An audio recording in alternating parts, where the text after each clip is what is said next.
We're diving deep into the experience of this couple, Manoj and Deepa. They emigrated from, get this, Kerala, India, all the way to Rome. Wow. They're Italian citizens now. That's quite a journey. And hold on, it gets better. They're the second cruise ship vacation this year. It's 2024. Wow, talk about a life change. From Kerala to Rome, that's amazing. I'm hooked already. Me too, especially when you compare the two cruises. Their first one, just 6 months ago, was with MSC Opera, sailing between Italy and Spain. Okay. So picture this. Manoj, Deepa, their 3 kids, Jaren, Flavia, and Francis, plus a bunch of their close friends. A real family affair. Exactly, a real family affair. But this second trip, the one we're focusing on, is completely different. It's just Manoj and Deepa this time. Ah, so it's a romantic getaway now. Exactly. And they're sailing on the Costa Toscana. I'm really curious how their experience on the Costa Toscana, with it being so luxurious and all, is going to be different from the first trip. And that's what we're here to uncover. First off, the Costa Toscana is in a completely different league compared to that MSC Opera.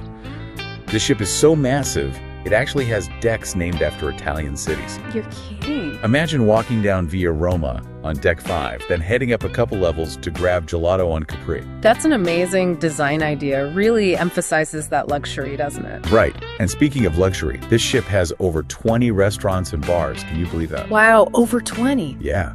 And from what we know about Manoj and Deepa's first cruise, the food is a huge part of their travel style. Makes sense, yeah. Especially with them coming from India, that blend of their heritage with their new life in Italy, the food must be incredible. It makes you wonder how Manoj and Deepa feel about that, They seem to be very open to new experiences, so I'm curious to see their take on this mix of extravagance and...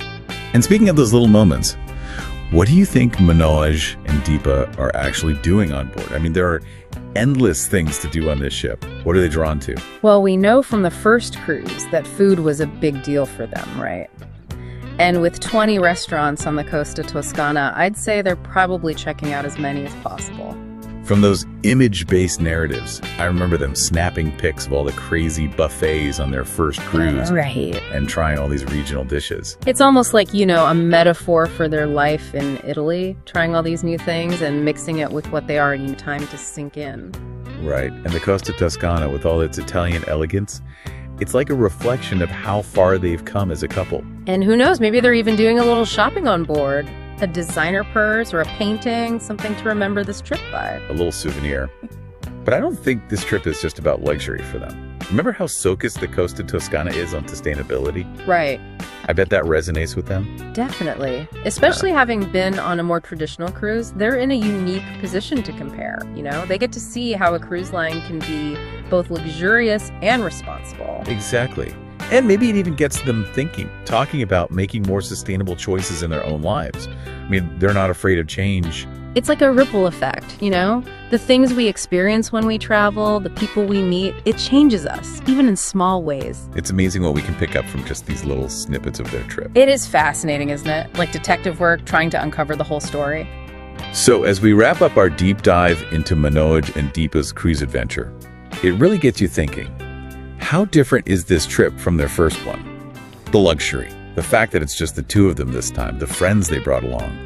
It's a good reminder that travel isn't just about the destination, it's about the journey, the personal growth, and of course the memories you make along the way.